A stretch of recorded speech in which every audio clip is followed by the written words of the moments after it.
1番線に絹売割行きが到着します。危険ですので、黄色い点字ブロックの後ろまでお下がりください。2番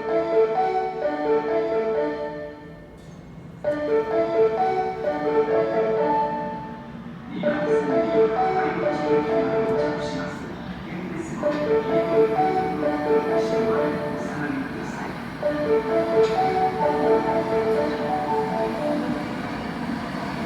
い。1番線に到着の電車は裏の方に桐生売割行きで